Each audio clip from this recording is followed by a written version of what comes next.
Hey guys, tonight we're traveling far, back so far that your comfy pillow-top mattress would look like alien technology.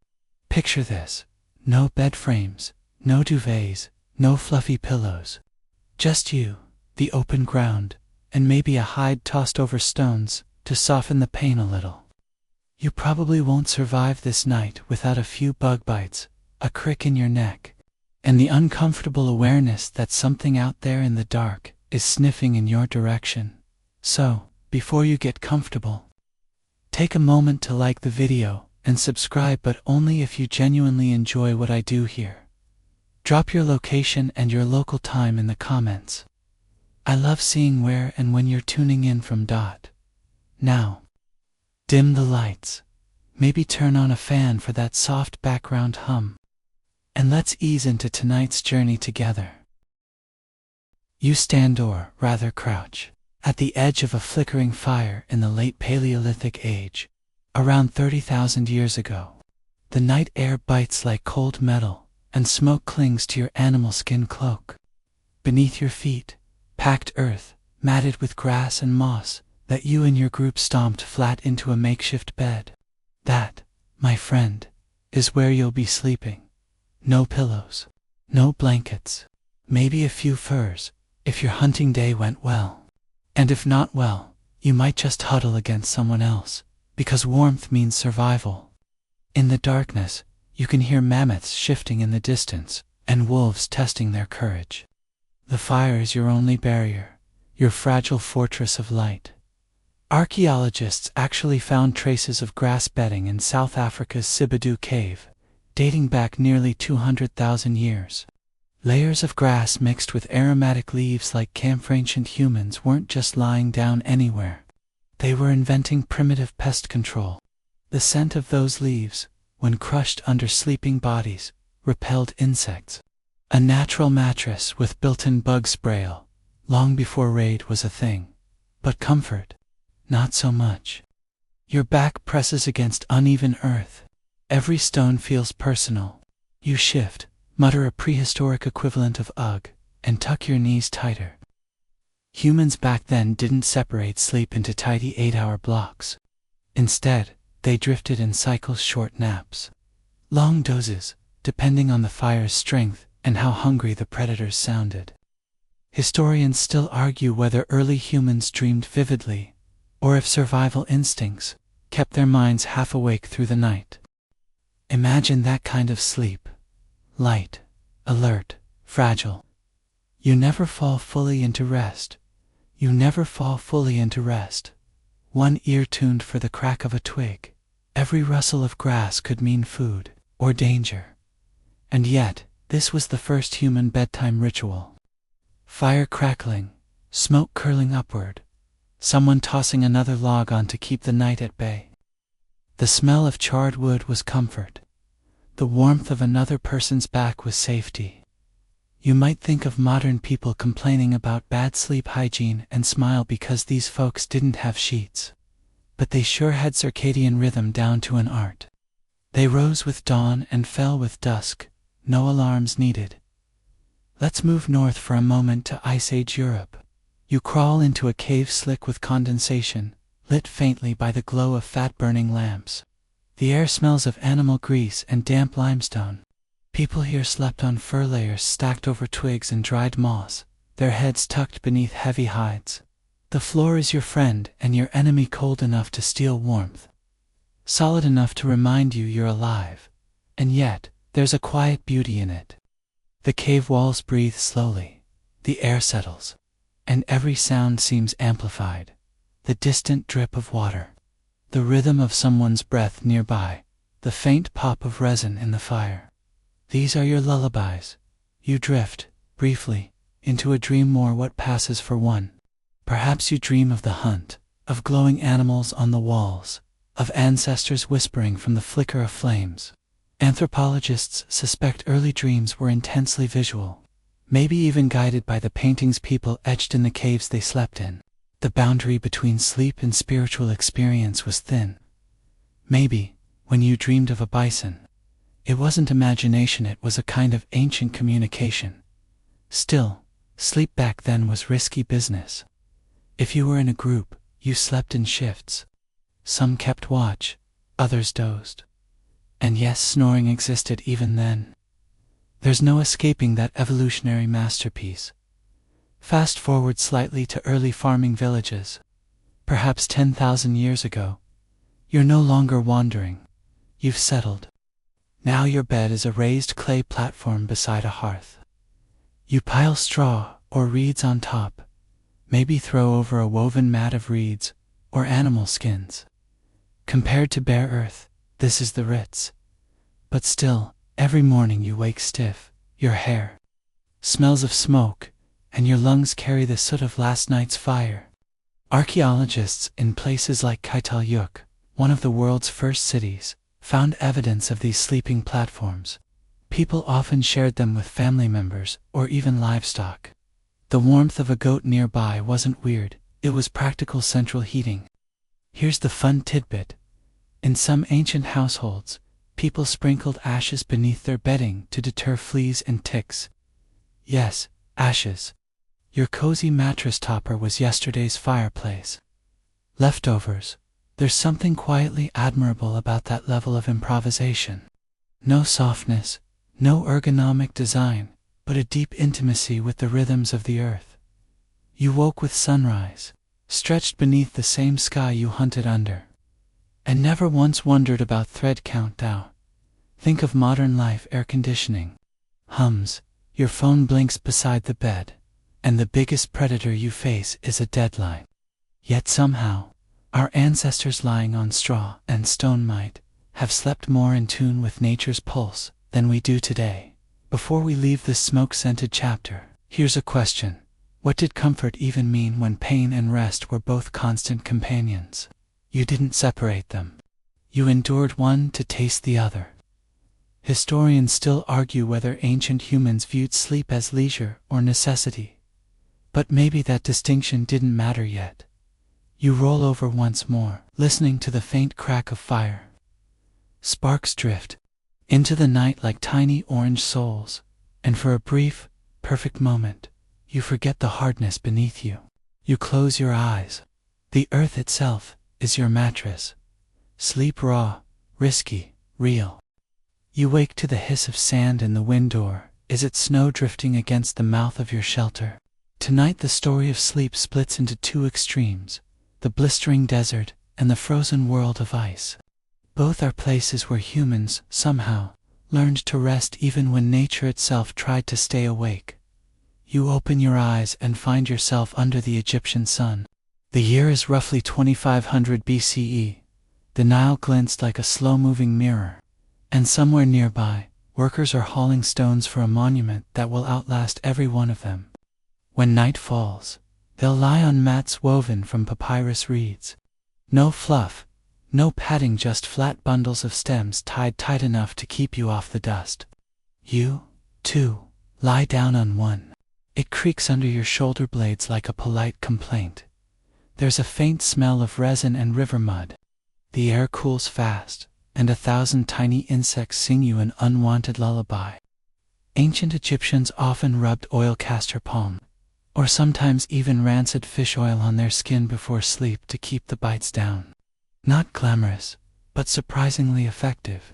Archaeologists have found traces of perfumed oils near burial sites, suggesting people anointed themselves for both sleep and the afterlife. You could say their bedtime routine was eternal. For the wealthy, sleeping meant elevation. Literally, wooden bed frames appear around this time short. Sturdy rectangles propped on carved legs that sometimes ended in lion's paws or cow hooves. A show of status. If your bed looked like an animal, you ruled the animal. But these early luxury beds were stiff, strung with leather straps, or layered with woven reeds. Pillows, made of stone. Smooth limestone headrests shaped like curved wedges. You rest your neck on one and realize quickly that ancient people were tougher or more optimistic than modern vertebrae could tolerate. Historians still argue whether those headrests were for comfort or purely symbolic.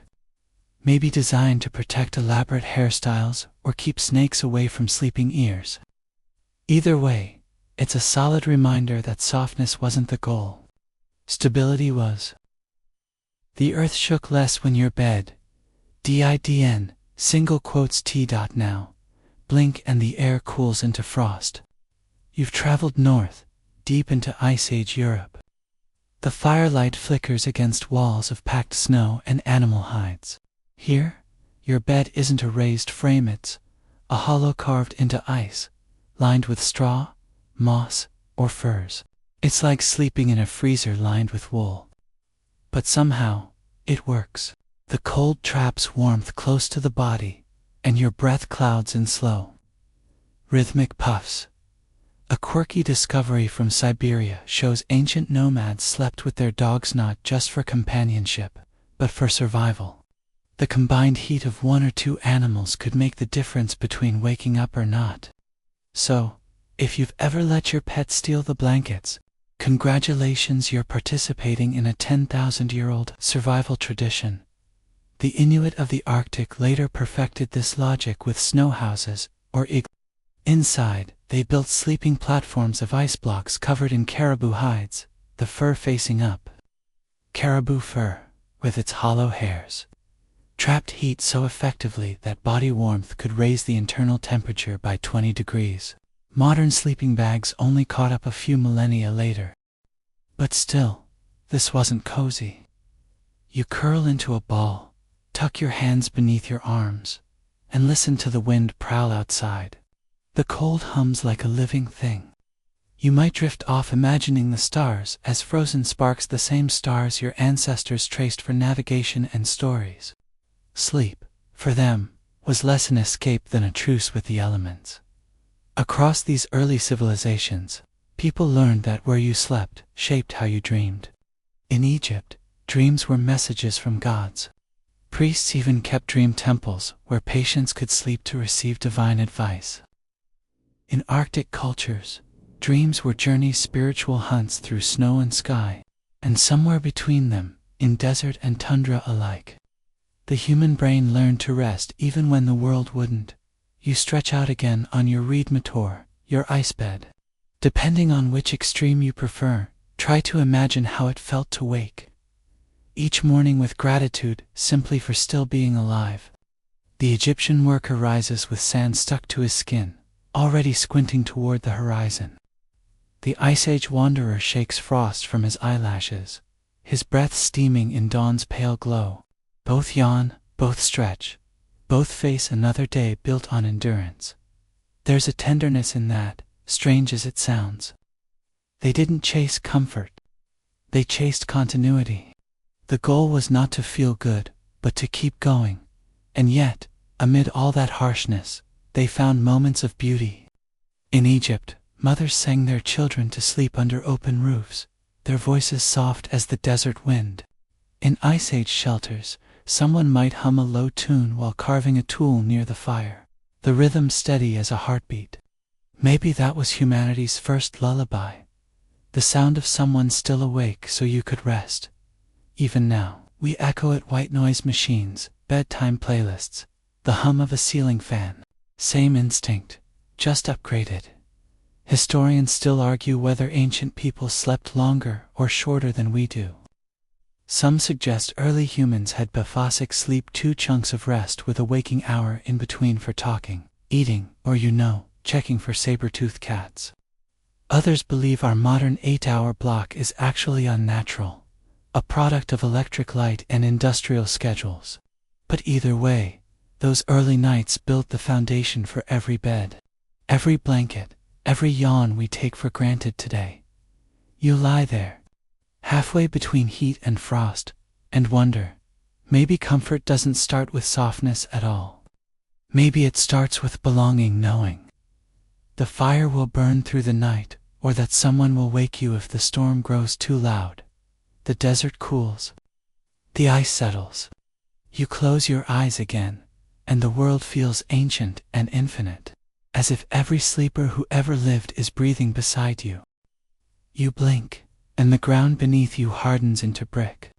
The faint hiss of wind fades, replaced by the distant chatter of a bustling city. Somewhere nearby, a donkey brays. You're no longer an Ice Age wanderer, you're in Mesopotamia, the cradle of civilization, where the first cities rise along the Tigris and Euphrates. You'd think with agriculture, writing, and architecture blooming, people would finally figure out how to sleep comfortably. Spoiler: they didn't. In a mud brick home, you find your place to rest, a raised platform again, this time plastered smooth and coated with woven reed mats. If you're lucky, there's a thin cushion filled with straw, or maybe wool. The air smells faintly of oil lamps and baked earth. As you lie down, you realize civilization has brought many things: writing, taxes, and absolutely no improvement to back support. Yet the elite thought themselves lucky. Archaeologists have found ornate wooden frames in royal tombs, inlaid with ivory and gold. But don't let the bling fool you. Their mattresses were ropes stretched tight across the frame, topped with layers of reed and wool. Imagine lying on a glorified fishing net. It's said that some Mesopotamian kings even had servants whose nightly job was to tighten those ropes before bed. And that's where the phrase, "sleep tight," might just have its oldest echo, though. Historians still argue whether that's true or just one of those irresistible folk etymologies. The room is dim. Outside, frogs croak from the irrigation canals, and the air carries a warm, sticky heaviness. You shift on your side. The rope squeaks.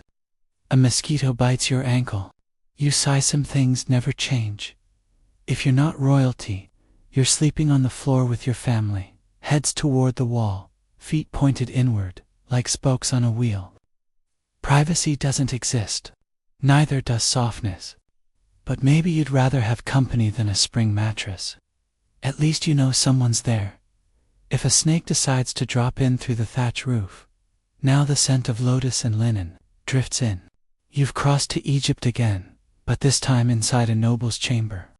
Torches flicker, their flames reflected in bronze mirrors. A servant adjusts your bed, wooden frame, higher off the floor than most chairs. High, because height meant power. The closer to the gods, the better the dreams. But the irony: the higher the bed, the harder the climb after a long day. You imagine a noble woman in her finery, attempting to clamber onto that thing, without losing dignity. The bedding is woven linen, stiff from mineral-rich washing, cool at first touch but scratchy. Sheets of such quality could take weeks to weave and bleach under the desert sun. Beside your bed sits an alabaster jar of perfume, perhaps to mask the smell of sweat, or to anoint the skin before sleep. Egyptians valued scent the way modern people value Wi-Fi, essential to function. Here comes a fun but eyebrow-raising fact. Archaeologists found evidence of mosquito nets used in ancient Egypt. Imagine that: mosquito nets 3,000 years before air conditioning. The well-off might have slept draped in fine mesh linen that shimmered like moonlight, keeping the bugs away. Not bad for a civilization whose pillows were literal stones. Historians still argue whether the ancients truly valued sleep as rest, or saw it as a mystical interlude, time for gods to whisper advice. Pharaohs dreamed of divine messages. Ordinary folks might hope for omens or guidance. To them, sleep wasn't private, it was a shared connection with the unseen. But for now, as you lie there, you realize comfort has evolved into symbolism. Beds aren't just places to rest, they're displays of wealth, status, and faith. In Mesopotamia, a bed could even serve as a sacred object in temple rituals, representing fertility and cosmic order. Some ceremonies involve symbolic marriages between gods enacted on elaborately decorated beds. Romantic, in theory. Uncomfortable, in practice. And speaking of comfort, bedbugs existed then, too. They've been found in archaeological layers dating back thousands of years. Which means that no matter how royal your sheets, you were still scratching in the dark. The night deepens. You turn on your side, listening to the low murmur of the household. Somewhere, a clay door creaks. The fire gutters low. The smell of smoke, perfume, and warm clay lulls you. Civilization may not have softened the bed, but it has softened the night with ritual, with routine, with the illusion that a wooden frame somehow keeps chaos away. You dream again. This time, your dream is structured, orderly, symbolic, written in the language of kings. A ziggurat rises from sand, its top touching the stars. You climb, and the air turns thin. You realize, half asleep, that humanity has begun climbing toward comfort without ever really knowing what it's chasing. Now you wake to sunlight breaking through a small window. Servants bustle. Somewhere in the courtyard, a rooster crows. You stretch and immediately regret it as your spine reminds you what you slept on still. You can't deny something has changed since those cave floor days. You have architecture, linen, and maybe even a faint sense of dignity. The price? Well, you've traded primal warmth for symbolic prestige. You don't huddle by the fire anymore. You own the fire. It's progress, of a sort. And if you were to peek into another civilization, far east along the Indus River, you'd see similar experiments with sleep. Archaeological digs at Mohenjo-Daro suggest people there may have used wooden cots with woven rope bases too. An early cousin of the charpoy still found in parts of South Asia today. Airy, simple, durable, and much cooler in hot weather than a solid mattress. Funny how the simplest design endures while the luxurious ones crumble to dust. So you rest, half impressed, half sore, realizing the human journey toward comfort is still a work in progress.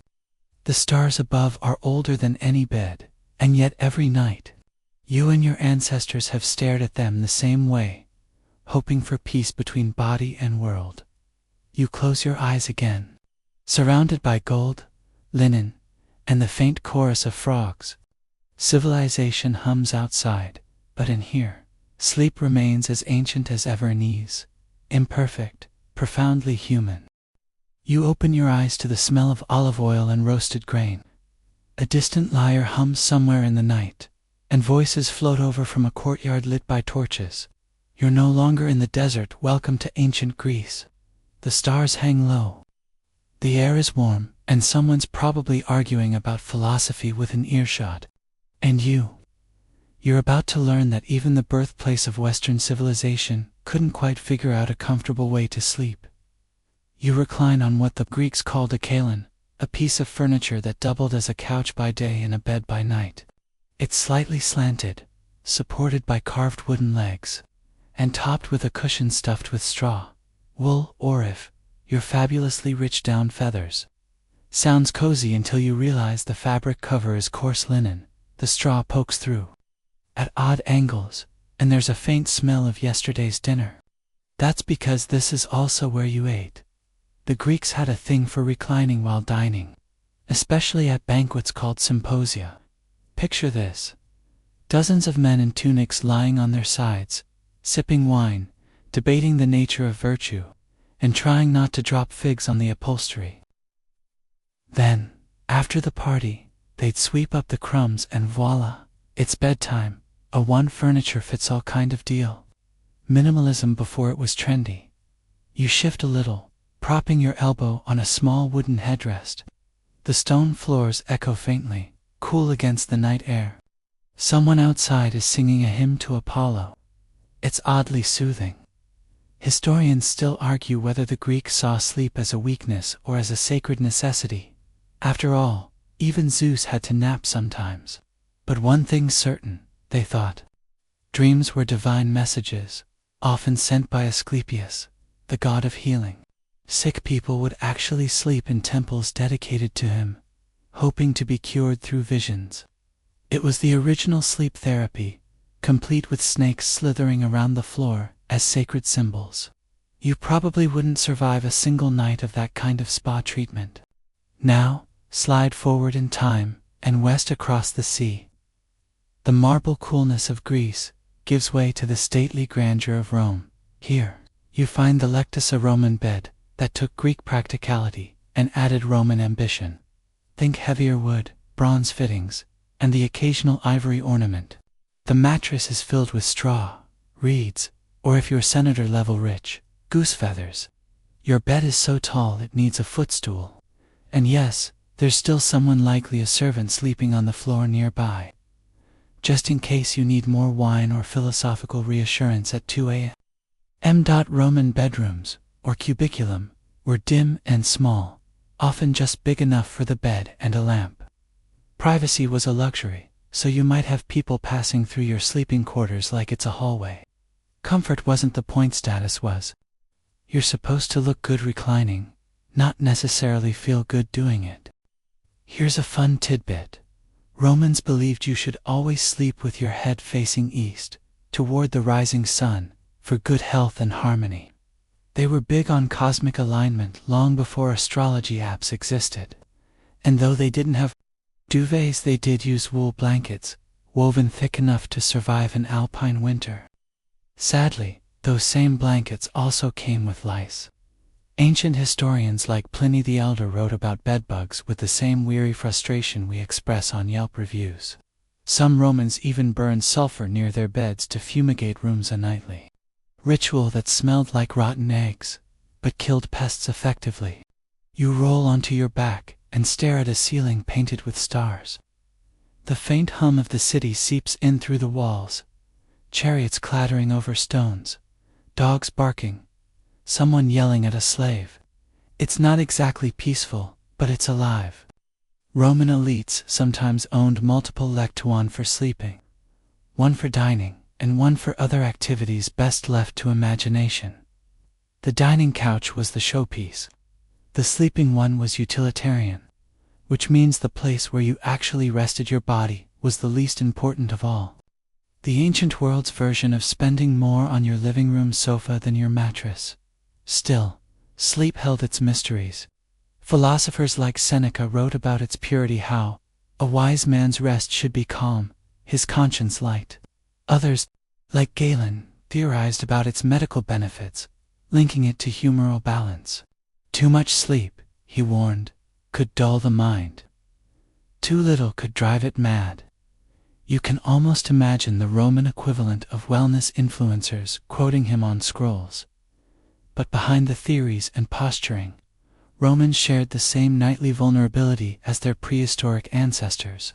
When the lamps dimmed, even emperors were just bodies in darkness, hoping the night would be kind. There's another quirkier side to all this. Some Romans preferred sleeping in public baths, which were warm, steamy, and occasionally rowdy. Picture dozing off on a marble bench while strangers splash nearby. Public, humid, and definitely not hygienic, but hey, the heat worked wonders on sore muscles. And here's where history starts whispering a pattern. Comfort doesn't evolve in a straight line. It loops, stalls, experiments, forgets. Each civilization reinvents the bed, convinced it's cracked the code, only to realize the next one will laugh at its effort. You roll onto your side, half awake, half in thought. Maybe the Greeks and Romans, with their stiff couches and symbolic dreams, were searching not for softness, but for meaning. To them, sleep wasn't just biological, it was philosophical. A daily rehearsal for death, a moment when the soul roamed free before returning to the body at dawn. No wonder they didn't mind the straw poking through. They weren't chasing rest, they were chasing eternity. Outside, dawn begins to pink the horizon. The first vendors call out in the street. You rise, joints cracking, and stretch. Somewhere behind you, a servant tidies the linens, shaking out the straw into a courtyard where pigeons peck curiously. And as you walk into the morning light, you can't help but smile at the thought.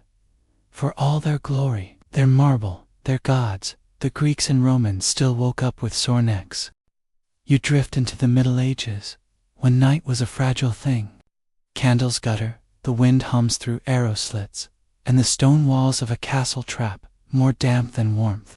You lie upon what passes for a bed, a wooden frame filled with straw. The kind of straw that rustles, smells faintly of animals, and moves ever so slightly, as though alive. It is alive. Insects make their kingdoms here. Fleas, lice, and bedbugs join you as feeding while you dream. The word mattress itself comes from Arabic, meaning something thrown down. Crusaders brought the idea back from their encounters in the East. But medieval Europe, ever practical, threw down whatever it could find: straw, hay, or even dry leaves, wrapped in coarse linen. The wealthy might stuff their beds with wool or feathers, though those luxuries came with their own smells and mites. To air one's bed was a morning ritual, dragging the heavy sack of straw outside, to beat it with sticks and let the sun chase away the things that bite. Privacy was a foreign luxury. In the great hall of a castle, everyone slept together, servants on the floor, knights on benches, dogs wherever they pleased. The lord and lady might have a private chamber, but even there, servants often slept nearby to stoke fires or fetch water. In monasteries, monks slept shoulder to shoulder in long dormitories, heads covered to keep lice at bay, dreaming pious dreams beneath rough wool blankets. The medieval night was a social event. In the absence of clocks, people divided their rest into first sleep and second sleep. Between them lay an hour or two of wakefulness. Peasants might pray, mend clothing, or whisper stories. Lovers might steal moments together. Some even visited neighbors. This segmented sleep feels strange to modern minds, but it fit a slower rhythm of life, one shaped by candlelight and moon phases, not alarm clocks. Beds reflected status. A poor peasant's bed might be nothing more than a wooden chest with a little hay and a blanket made from old rags. The family would sleep together, sometimes even with animals in the same room, for warmth. A noble's bed, by contrast, could be a towering thing for posts carved from oak, draped in embroidered curtains to trap what little warmth there was. These curtains weren't just decorative. They were survival tools against drafts and insects. In the wealthiest homes, bed hangings were dyed crimson or blue and lined with fur. Servants would turn down the bedding, stoke the brazier, and leave before the lord retired. Yet for all its grandeur, the medieval bed was still uncomfortable. Mattresses sagged quickly. Feathers lumped together, and every few weeks, the straw needed changing in, lest you wanted to share your dreams with a population of rodents. When you wake in the middle of the night, you smell the smoke from the hearth mingled with human breath and damp wool. You scratch an itch and realize that luxury is relative. Travelers in medieval Europe often recorded their discomforts. An English pilgrim complained in 1392 that the fleas leap like hares and bite like devils. A French guest house advertised clean beds, but the word clean was relative. It might only mean that yesterday's hay had been shaken out. To find comfort was to lower one's expectations. Children often slept in trundle beds, small wooden frames on wheels, pushed beneath a larger bed during the day. In cottages, infants shared beds with parents, a dangerous but necessary practice in a world without central heating. Some regions built box beds, wooden compartments with sliding doors, creating a small, enclosed space that kept sleepers warm and semi-private. You can still find them in old Breton cottages, cozy little coffins for the living. In towns, inns provided shared sleeping. Travelers who couldn't afford private rooms were expected to share a bed with strangers. It was considered normal to wake up beside someone you had never met, perhaps a merchant or a soldier, both of you pretending to sleep through each other's snores. The phrase "to sleep tight" may have come from the rope lattice under old mattresses, which needed tightening nightly, or perhaps it was a wish for a night free of vermin. The church, ever watchful, had opinions about how and with whom one should sleep. Celibate monks and nuns were required to sleep clothed, hands visible above blankets.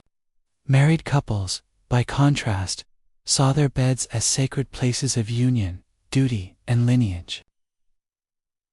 The marriage bed was where alliances were sealed and heirs conceived. Some royal births even took place in public, witnessed by courtiers to ensure legitimacy.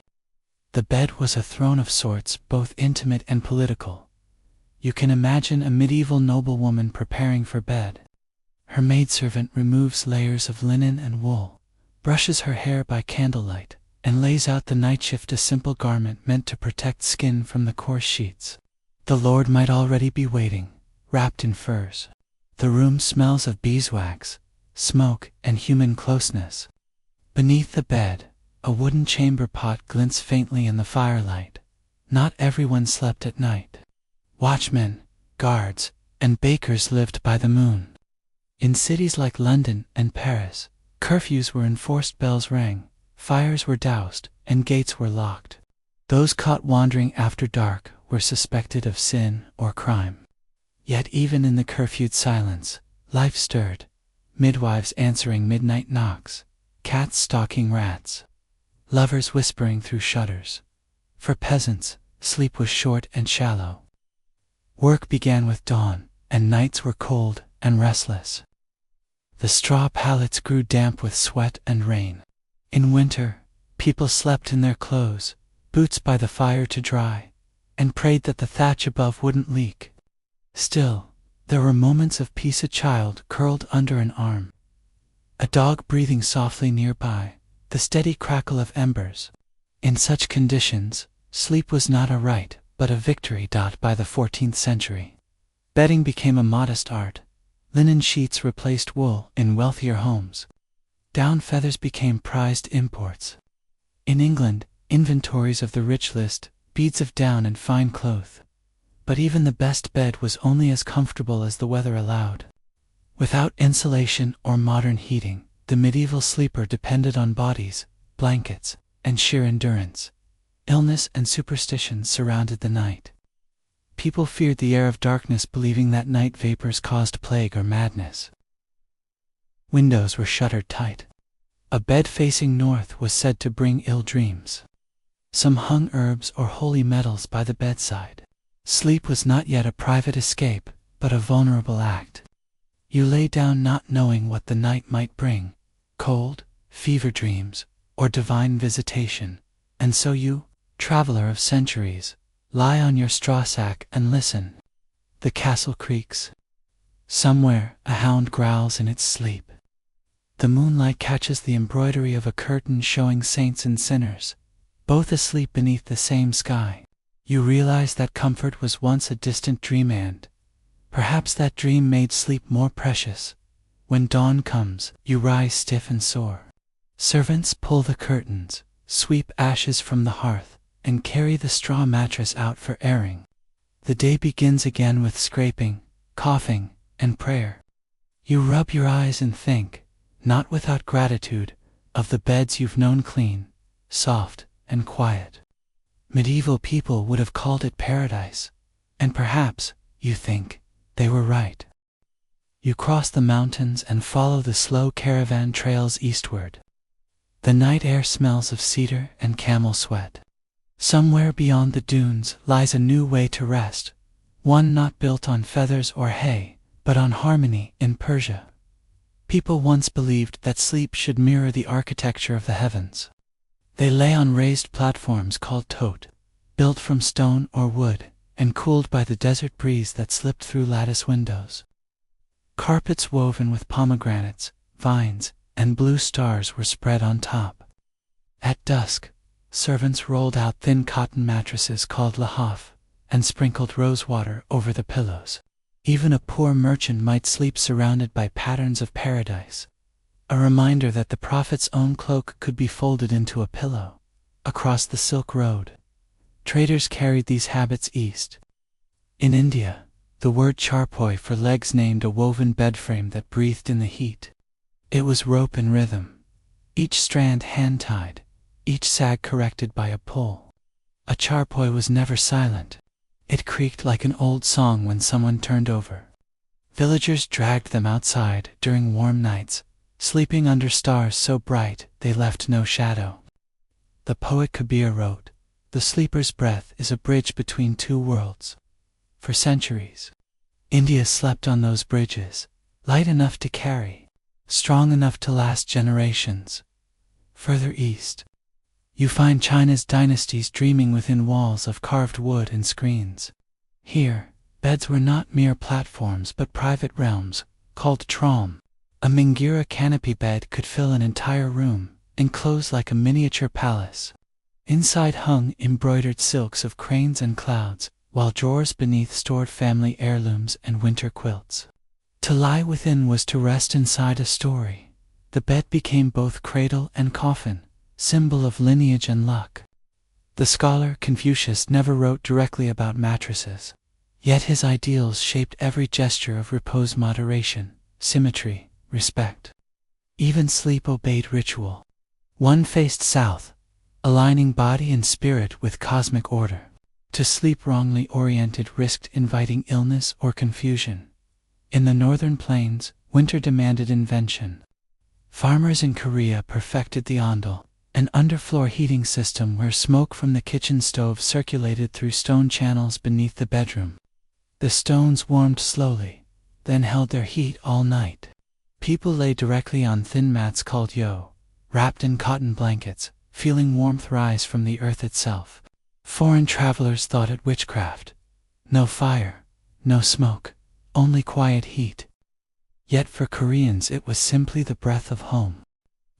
The Japanese sought the opposite, balanced school simplicity.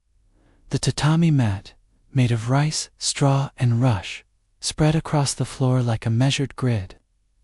At night, a thin cotton-filled futon was unfurled atop it. In the morning, it was folded and stored away. Sleep here was impermanent by design. Rooms transformed between day and night, tea and dreams. In everything, wrote the monk Yoshida Kenko, there is a charm that vanishes. The futon's transience carried that lesson quietly. One learned to rest without clinging. A guest's worth was known by how carefully his bedding was laid out, and how neatly folded come dawn. Meanwhile, in Southeast Asia, hammocks woven from palm fiber swung between bamboo poles. On sultry nights, the air itself became a mattress. Mothers rocked babies with a toe against the ground, fireflies blinking like scattered stars. Here, softness meant suspension. The body held in gentle sway rather than smothered in down. All these customs shared a certain wisdom that the West would later forget. Sleep was not about sinking into luxury, but about tuning oneself to the world's rhythm. Warmth might come from earth or smoke. Comfort might mean air moving freely beneath the back. Every culture asked the same question differently. How do you close your eyes without losing balance? Travelers who crossed these lands carried fragments home. The cotton batting of India became filler for European quilts. Chinese silk lined noble chambers. The futon's logic space that breathes would much later inspire modern minimalists who preach decluttering for better sleep. Even the hammock sailed across oceans with sailors and soldiers, swaying between palm trees and warships alike. Imagine yourself lying on a heated Korean floor as snow whispers outside, or on a tatami mat that smells faintly of straw, hearing the last cicadas fade. None of these places crave the softness we chase today. They seek proportion, just enough give, just enough ground. Perhaps that is why their dreams lasted centuries. By the 17th century, the world had begun to crave plush. Across Europe, merchants grew rich, trading feathers, wool, and horsehair, the raw materials of dreams. Sleep was no longer just a pause between labors. It had become a small stage for displaying comfort, class, and vanity. In old houses, the straw pallets of peasants gave way to featherbed. They were vast sacks of ticking tight woven linen stuffed with goose down, or even chicken feathers scavenged from kitchens. Families beat and fluffed them with wooden rods to drive out dampness and mites, a ritual as noisy as it was necessary. The feather bed was soft, but not kind. You sank into its warmth, only to discover the cruel truth. Too much softness holds the body hostage. Yet in a time when most of life was hard, people forgave the ache for the illusion of cloud-like rest. In France, sleep entered the court of Louis XIV, a man who believed that rising from bed was a form of theater. His lever du roi, the king's rising, was a public ceremony, with courtiers attending his awakening as though it were a sacred event. His bed at Versailles stood 12 feet wide, framed in gilded wood, draped with velvet and lace, guarded by balustrades to mark its holiness. The royal bed was not built for sleep. It was a throne laid flat. Beneath its embroidery hid a humble straw mattress layered with down, luxurious by reputation, but still lumpy in truth. Even kings tossed and turned. Across the channel, the English discovered the virtue of bolsters, long cushions that offered both support and gossip. Shakespeare's characters spoke of bolster talk, the whispers shared in bed before sleep. The word bedfellow meant more than a spouse. Inns often required strangers to share one mattress, their warmth cheaper than firewood. Sleep was communal, sometimes perilous, occasionally comic. You could enter a bed as a traveler and wake as a confidant or victim of someone's snore. The industrial age tightened its grip, and with it came precision and springs. Around the mid-1800s, inventors like Samuel Pratt and Zaman Simmons began experimenting with metal coils beneath mattresses. What had once been rope or stuffed sacks now gained a metallic heartbeat. Springs promised equal distribution of weight, a marvel of engineering disguised as comfort. Early adopters were delighted. Latecomers complained they felt like sleeping on a concertina. One Victorian diarist wrote, "The bed sings when I turn, a lullaby of creaks and sighs." Still, the idea took hold. Factories began to mass-produce frames, coils, and ticking covers. Sleep was no longer crafted. It was assembled. Meanwhile, stuffing itself evolved. Horsehair offered resilience, though it pricked through fabric and smelled faintly of stables when damp. Cotton was cheaper but flattened too quickly. In colder climates, people returned to feathers, layering them over straw foundations to balance plushness and support. Manuals of domestic economy, like those by Mrs. Beeton, taught readers how to beat air and restuff their mattresses seasonally. The well-kept bed became a measure of virtue. Indebted feathers hinted at laziness. In the colonies and young republics, improvisation reigned. American pioneers stuffed their ticks with corn husks or moss. A good night's rest depended less on comfort than on how many insects decided to join. "Sleep tight," they said, a phrase born from tightening the ropes that held up the mattress. If the ropes sagged, so did your spine. Those words became both instruction and blessing, a wish whispered across centuries. The age of industrial comfort also birthed its critics. Philosophers worried that softness bred decadence. Thoreau, sleeping on a straw bed in his cabin by Walden Pond, wrote that luxury enfeebles body and mind alike. Yet even he confessed that the rustle of straw soothed him into thought. The contradiction defined the century. To rest well was moral, but to rest too well was suspect. By the late 19th century, the wealthy had turned sleep into an aesthetic. Bed frames of wrought iron gleamed beneath canopies of lace. The Victorians embroidered nightcaps, monogrammed sheets, and perfumed pillowcases with lavender. Bedchambers filled with paintings of slumbering cherubs are imitating exhaustion. Manuals instructed ladies on reposeful posture and warned that frowning in sleep could cause permanent wrinkles. Men built ornate headboards as symbols of domestic success. The bedroom was becoming a private theater, and the mattress, its central prop. Still, comfort remained unevenly distributed. Factory workers in Manchester and miners in Wales collapsed onto coarse straw sacks, while aristocrats floated atop feathered indulgence. The distance between beds revealed the distance between lives. Sleep, once a universal necessity, had become a mirror of inequality. A soft bed could now signify a hard conscience. Then came electricity, and with it, insomnia.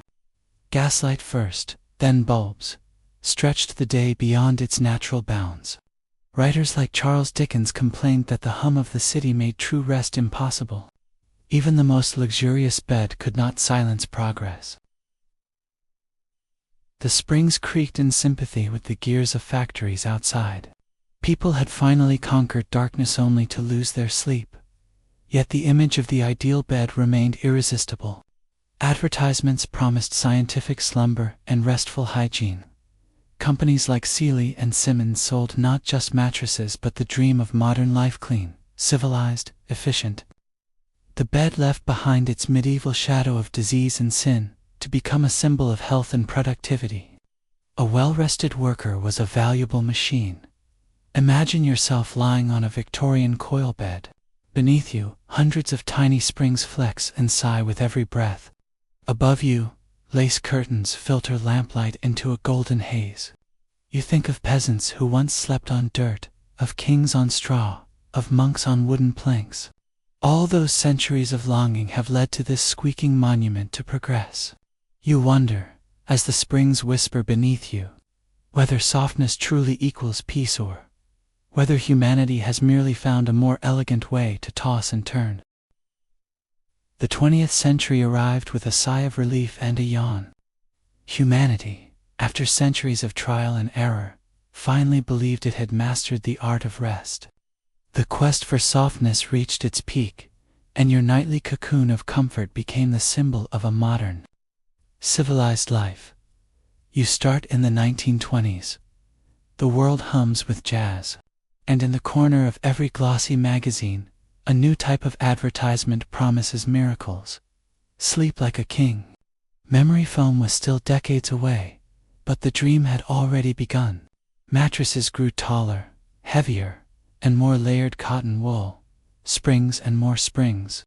Pillow tops were marketed as the very edge of sophistication. The idea was simple: the softer, the better. People who once slept on straw now sank into cushions so deep they practically disappeared. The bedroom became a laboratory of luxury. Designers like Le Corbusier and Eileen Gray declared the bed a centerpiece of modern architecture. Hollywood stars posed languidly across silken sheets, their sleepwear matching their cars.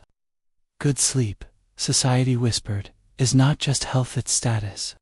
But softness, as always, carried its secret cost. Doctors began to notice an epidemic of sore backs. Chiropractors found new clients. Too soft, they warned, and the spine forgets its work. Yet the marketing machine marched on. A well-advertised mattress could promise everything from improved mood to marital harmony.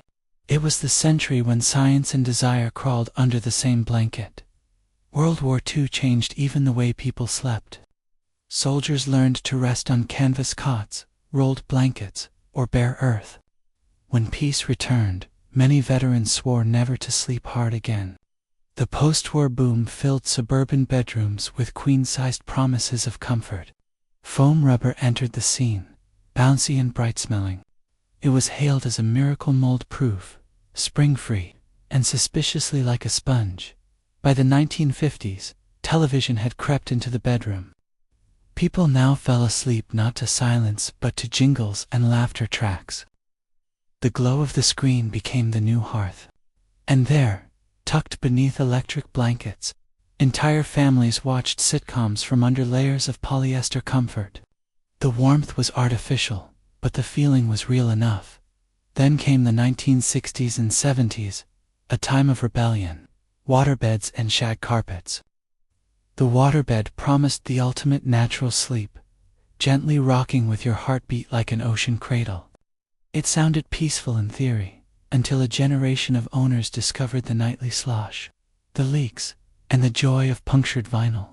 Still, it captured something ancient, a yearning for movement, a reminder that the human body was born of water. Historians still argue whether the waterbed era was a stroke of genius or collective madness. What they agree on is that sleep had become a form of self-expression. Your choice of mattress now declared your identity. Were you firm and practical, or soft and sensual? Did you prefer foam, coil, or heaven? Help you wear. The 20th century turned sleep into an industry, a language, and a battleground for marketing. The late 1980s brought the revolution of memory foam, born from NASA's laboratories. Originally designed to cushion astronauts during liftoff, it soon landed in Earth's bedrooms with extravagant promises: temperature responsive, pressure relieving, intelligent. For the first time in history, the bed seemed to adapt to you. And if you've ever slowly sunk into a memory foam mattress, you know the eerie feeling. It hugs you like a loyal ghost and refuses to let go. By the early 2000s, the quest for the perfect night's sleep had become almost obsessive. Magazines published sleep hygiene guides. Hotels advertised pillow menus. You could choose your dream like ordering dessert. Soft, medium, or firm, as if happiness itself were a texture. The global market ballooned into billions. Sleep scientists measured every breath, every twitch, every heartbeat. They told us to keep rooms cool, screens off, and emotions in check. Yet the more rules appeared, the fewer people actually slept well. You look around your modern bedroom. There's a whisper quiet ceiling fan, a mattress infused with cooling gel, a weighted blanket promising to calm your anxious thoughts. You're cocooned in technology and softness, and yet, somehow, your mind hums louder than a medieval town at dawn. Maybe it's the blue light. Maybe it's the endless to-do list. Or maybe it's that softness alone cannot cradle a restless world. Scholars debate. When humans truly began to value sleep as we do now, some say the shift came when work schedules tightened and rest became precious currency. Others argue it was when electricity severed the rhythm of day and night. What's certain is that the bed has never merely been a tool, it's a mirror. It reflects what we fear, what we crave, and how far we'll go to escape discomfort. Across cultures, the extremes remain. In rural Japan, some still sleep on tatami mats and futons, folded neatly each morning to reclaim space. In Scandinavia, minimalist design favors firm support and crisp air. In parts of Africa and South America, woven hammocks persist as the most practical, breathable, and poetic solution. The soft bed're modern sanctuary's only one branch of a sprawling family tree. Think of that for a moment. Humanity's first sleepers curled up on the ground beside fires, breathing in smoke and starlight. Thousands of years later, you lie atop layers of synthetic foam engineered by rocket scientists. The body remains the same: bones, seeking relief, eyelids heavy, heart slowing toward peace. But the surroundings have transformed beyond recognition. Progress has given you comfort. Yes, but also distance from nature, from darkness, from the communal warmth that once defined rest. And still, every night, when you close your eyes, you join the same ancient ritual. You chase silence. You let the mind unravel its knots.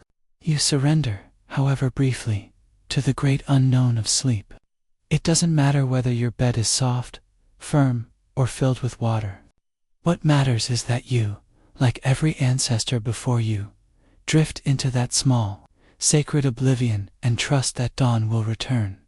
Maybe softness isn't the goal after all. Maybe what we've always sought is safety, the feeling that the world, for a few hours, can do without us. The modern bed, with its clouds of comfort, tries to sell that illusion. But deep down, beneath the memory foam and marketing slogans, you are still the same creature that once pressed its body against warm earth and listened to the crackle of fire. So tonight, when you finally pull the blanket over your shoulder, remember this: softness is a story we tell ourselves, and every pillow is just another chapter. Sleep well, but not too smugly. Your ancestors did it without ergonomic design or gel cooling fibers. They survived dawn after dawn, waking to hunt, to build, to dream again. You will too. And now, as the last echoes of history fade, let yourself drift. You've wandered from caves to castles, from straw to silk, from rope frames to memory foam. Every age has tucked you in with its own kind of care, and now the room around you grows still. The hum of the fan becomes a gentle ocean. The air settles like dust on an ancient hearth. Your body sinks deeper, slower.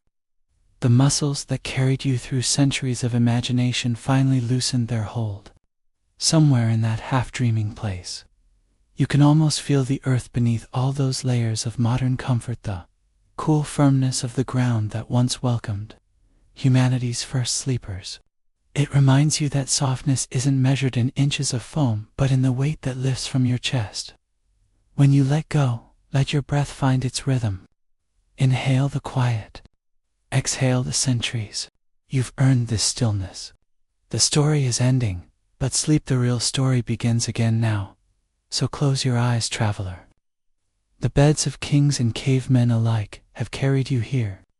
The fire is out, but the warmth remains. Good night. Dream gently.